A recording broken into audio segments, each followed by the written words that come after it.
ക്ഷേത്രസന്നിധി. നമസ്കാരം. Ration card media അവതരിപ്പിക്കുന്ന ക്ഷേത്രസന്നിധി എന്ന പ്രോഗ്രാമിലേക്ക് ഏവർക്കും സ്വാഗതം. മറ്റ് എപ്പിസോഡുകളിൽ നിന്നും വ്യത്യസ്തമായി ഇന്നത്തെ ക്ഷേത്രസന്നിധിയിൽ സർപ്പബലിയെക്കുറിച്ചാണ് പരാമർശിക്കുന്നത്. സർപ്പബലിയുടെ പ്രാധാന്യവും സർപ്പബലി കാഴ്ചകളുമാണ് ഇന്ന് നിങ്ങളുമായി പങ്കുവയ്ക്കുന്നത്. ക്ഷേത്രസന്നിധി. നമ്മളിപ്പോൾ നിൽക്കുന്നത് സർപ്പബലി നടക്കുന്ന ക്ഷേത്രസന്നിധിയിലാണ്. സർപ്പബലിയുടെ പ്രാധാന്യത്തെക്കുറിച്ചാണ് ഇന്നത്തെ ക്ഷേത്രസന്നിധി നിങ്ങളുമായി പങ്കുവയ്ക്കുന്നത്.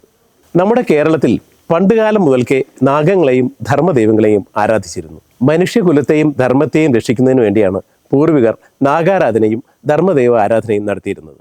ഈ പ്രപഞ്ചത്തിൽ നിരവധി രൂപത്തിൽ, ഭാവത്തിൽ, നാമത്തിൽ അഷ്ടനാഗങ്ങൾ ഉൾപ്പെടെ കുടികൊള്ളുന്നു എന്നുള്ളതാണ് സങ്കല്പം.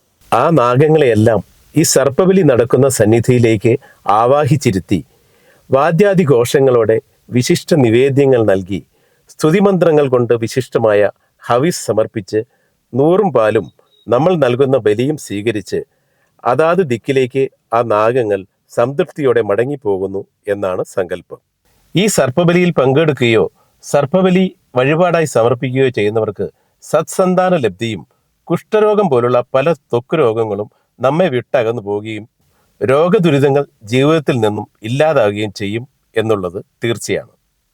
നമ്മളോ നമ്മുടെ പൂർവികരോ നാഗങ്ങളെ വേണ്ട വിധത്തിൽ ആരാധിക്കാതെ വരിക, നാഗങ്ങളുടെ ഇഷ്ടവൃക്ഷങ്ങൾ നശിപ്പിക്കുക, നാഗങ്ങൾക്ക് ജീവഹാനി വരുത്തുക, നാഗസങ്കേതങ്ങൾക്ക് അശുദ്ധി വരുത്തുക, ഇങ്ങനെയൊക്കെ സംഭവിച്ചാൽ അത് നാഗശാപത്തിന് കാരണമാവുകയും മനുഷ്യന്റെ ജീവിതത്തിൽ ദുരിതങ്ങൾ വിട്ടുമാറാതെ വരികയും ചെയ്യും.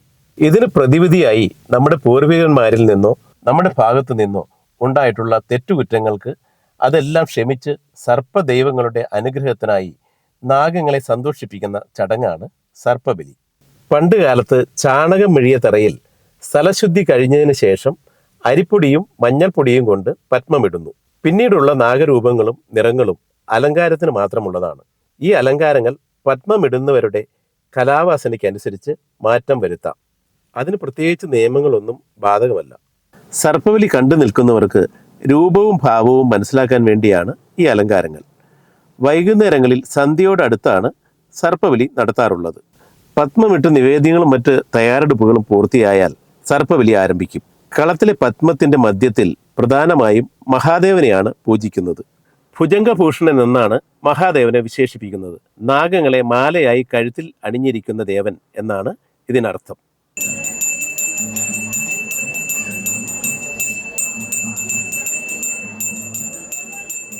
ഈ പൂജയിൽ ശൈവ സങ്കല്പമാണ്. മഹാദേവനെ പത്മമധ്യത്തിൽ പൂജിച്ച് അദ്ദേഹത്തിൻ്റെ പരിവാരങ്ങളെ യഥാസ്ഥാനത്ത് ചുറ്റിലുമുള്ള കളങ്ങളിൽ അഖില സർപ്പങ്ങളെയും സങ്കല്പിച്ച്, അതായത് അതിൽ അനന്തൻ, തക്ഷകൻ, വാസുകി, കാർഗോടകൻ, ശംഖപാലകൻ, പത്മൻ, മഹാപത്മൻ, ഗുളികൻ എന്നിങ്ങനെ അഷ്ടനാഗങ്ങളും ഉണ്ടാകും. ഈ അഷ്ടനാഗങ്ങളുടെ സ്ഥാനം പുറമെ കിഴക്ക് മുതൽ പ്രദക്ഷിണമായുള്ള 4 ദിക്കുകളിലും കോണുകളിലുമായിട്ടാണ്. അഷ്ടനാഗങ്ങളെ പോലെ തന്നെ നിരവധി പേരുകളുള്ള സർപ്പങ്ങൾ വേറെയുമുണ്ട്. കൂടാതെ പല സർപ്പഗണങ്ങളുമുണ്ട്. ഈ നാഗങ്ങളെയെല്ലാം യഥാസ്ഥാനങ്ങളിൽ അവരുടെ മന്ത്രങ്ങൾ കൊണ്ട് മഹാദേവനോടൊപ്പം പൂജിക്കുന്നു. അതിന് ചെറുതും വലുതുമായ മന്ത്രങ്ങളുണ്ട്. ആ മന്ത്രങ്ങൾ ചൊല്ലി പരിവാര സമേതമുള്ള മഹാദേവനെ പൂജിച്ചു കഴിഞ്ഞാൽ മഹാദേവന് പാൽപായസം, ശർക്കര പായസം, വെള്ള നിവേദ്യം എന്നിങ്ങനെ വിശേഷങ്ങളായ നിവേദ്യങ്ങൾ നൽകുന്നു. അത് കഴിഞ്ഞാൽ പരിവാരങ്ങളായ നാഗങ്ങൾക്ക് ബലി തൂകുന്നു. ബലി തൂകുക എന്ന് പറഞ്ഞാൽ ഹവിസ് ഉരുളകളാക്കി മന്ത്രസമേതം അതാത് സ്ഥാനങ്ങളിൽ സമർപ്പിക്കുക എന്നാണ് അർത്ഥം. ഈ ഹവിസ് തയ്യാറാക്കുന്നതിനും ചില പ്രത്യേകതകളുണ്ട്. ഉണക്കലരി വേവിച്ച് ഹവിസിനുള്ള പാകമായാൽ അതിൽ മലർ, പാൽ, അരിപ്പൊടി, നെയ്യിൽ കുഴച്ച അരിപ്പൊടി, വറപൊടി, അപ്പം ഈ ദ്രവ്യങ്ങളെല്ലാം കൂട്ടി ഉരുട്ടി എടുക്കുന്നതാണിത്. ഈ ഹവിസ് തയ്യാറാക്കുന്നതിന് ദേശവ്യത്യാസങ്ങളുടെ അടിസ്ഥാനത്തിൽ മാറ്റവുമുണ്ട്. ചിലർ ഇതിൽ മഞ്ഞൾപ്പൊടിയും ചുട്ട അടയും ചേർത്തിട്ടാവും ഈ ഹവിസ് തയ്യാറാക്കുന്നത്. പിന്നീട് ഭക്തി പുരസ്സരം പത്മത്തിലെ അതാത് സ്ഥാനങ്ങളിൽ ഈ ഉരുളകൾ സമർപ്പിക്കുന്നു. പിന്നീട് ഈ ഉരുളകളുടെ മുകളിൽ നെയ്യിൽ മുക്കിയ നെയ്ത്തിരി കത്തിച്ചു വയ്ക്കുന്നു. ചിലർ ഇതിൽ ഈർക്കിലി പന്തങ്ങളും അല്ലെങ്കിൽ കോൽ പന്തങ്ങളും കത്തിച്ചു വയ്ക്കും. പല വ്യത്യാസങ്ങളുണ്ടെങ്കിലും ആത്യന്തികമായി മന്ത്രങ്ങളും സങ്കല്പങ്ങളും ഒന്നു തന്നെയാണ്. പിന്നെ പൂജയുടെ അടുത്ത ഘട്ടത്തിലേക്ക് കടക്കും. പ്രസന്ന പൂജയുടെ സമയത്ത് നാഗങ്ങൾക്ക് 100 പാലും സമർപ്പിക്കുന്ന ചടങ്ങാണ്. ഈ പത്മത്തിന്റെ മുമ്പിൽ തൂശനില വെച്ച് അതിൽ കവുങ്ങിന്റെ പൂക്കുലയും പ്ലാവില കുമ്പിളുകളും കവിങ്ങിൻ പാള കുമ്പിളുകളും എല്ലാം നിരത്തി വെച്ച് വെറ്റില, അടയ്ക്ക, കരിക്ക്, ത്രിമധുരം, അപ്പം എന്നിവ പ്രത്യേകം വെച്ച് ഒരു വലിയ പന്തവും കുത്തി നിർത്തുന്നു. ഈ കുമ്പിളുകളിലേക്ക് അരിപ്പൊടിയും കരിക്കും മഞ്ഞൾപ്പൊടിയും കദളിപ്പഴവും പൂക്കുലയും പാകത്തിൽ കലക്കിയെടുത്ത് 100 പാലും സമർപ്പിക്കുന്നു.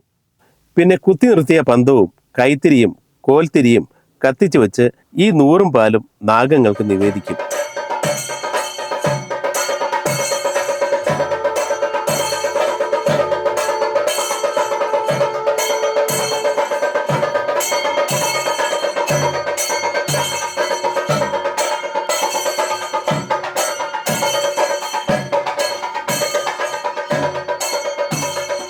പിന്നീട് മന്ത്രാർച്ചനയും പുഷ്പാഞ്ജലിയും നടത്തുന്നു.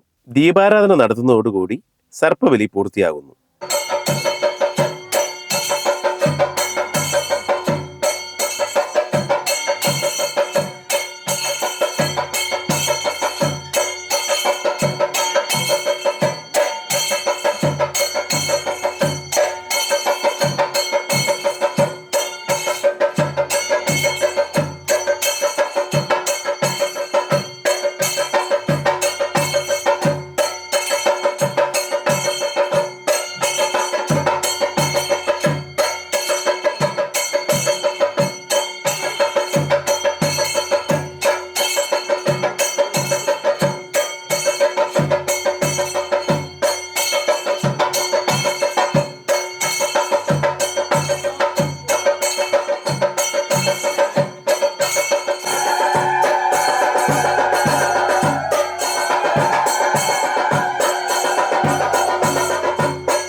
സർപ്പബലി കഴിഞ്ഞു.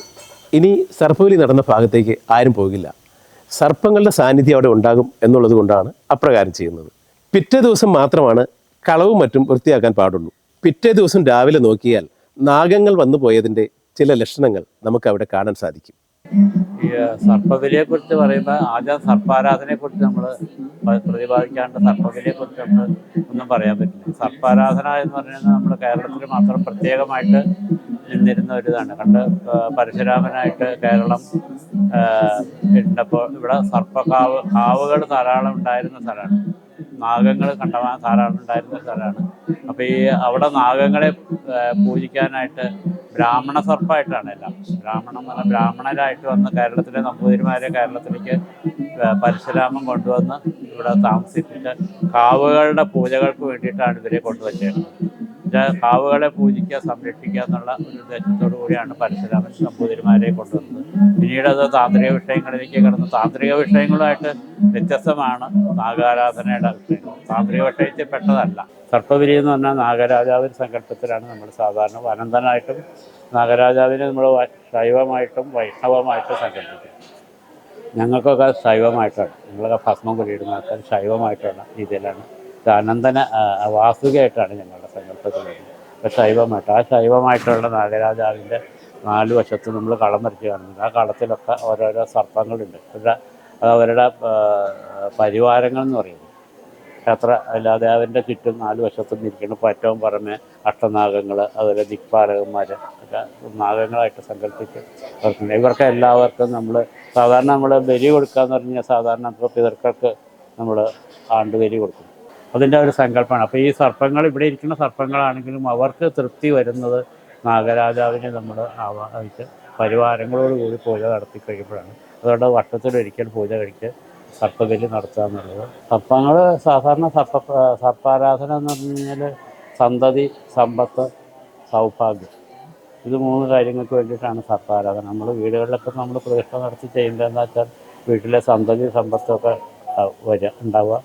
എന്നുവെച്ചാൽ നമ്മുടെ ഒരു കാര്യം വിചാരിച്ച ആ കാര്യം കാര്യമായിട്ട് മുന്നോട്ട് പോകുക എന്നുള്ളതാണ്. സർപ്പബലി ഇപ്പോൾ ഇവിടെ ഒരു 5-8 കൊല്ലമായിട്ട് ഇവിടെ നടത്താറുണ്ട്.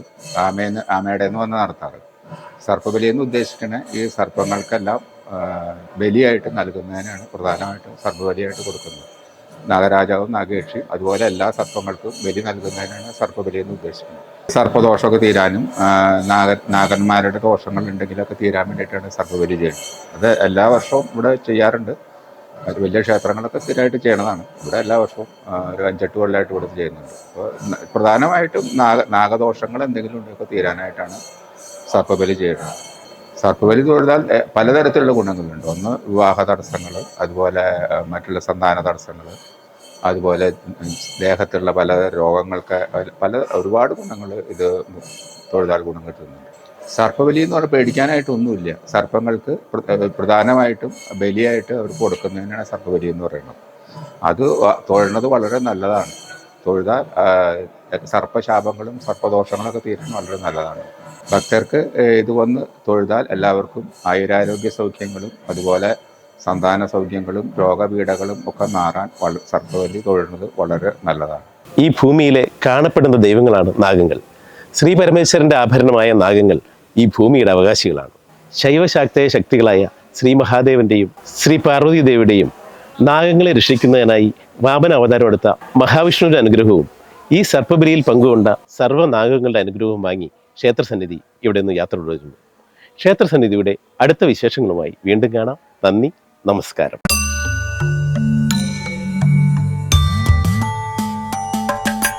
ക്ഷേത്രസന്നിധിയിലമരുന്ന ഭഗവാനും ഭഗവതിയും സദാസമയവും അനുഗ്രഹം ചൊരിയുന്ന സദാസമയവും അനുഗ്രഹം ചൊരിയുന്ന ക്ഷേത്രസന്നിധി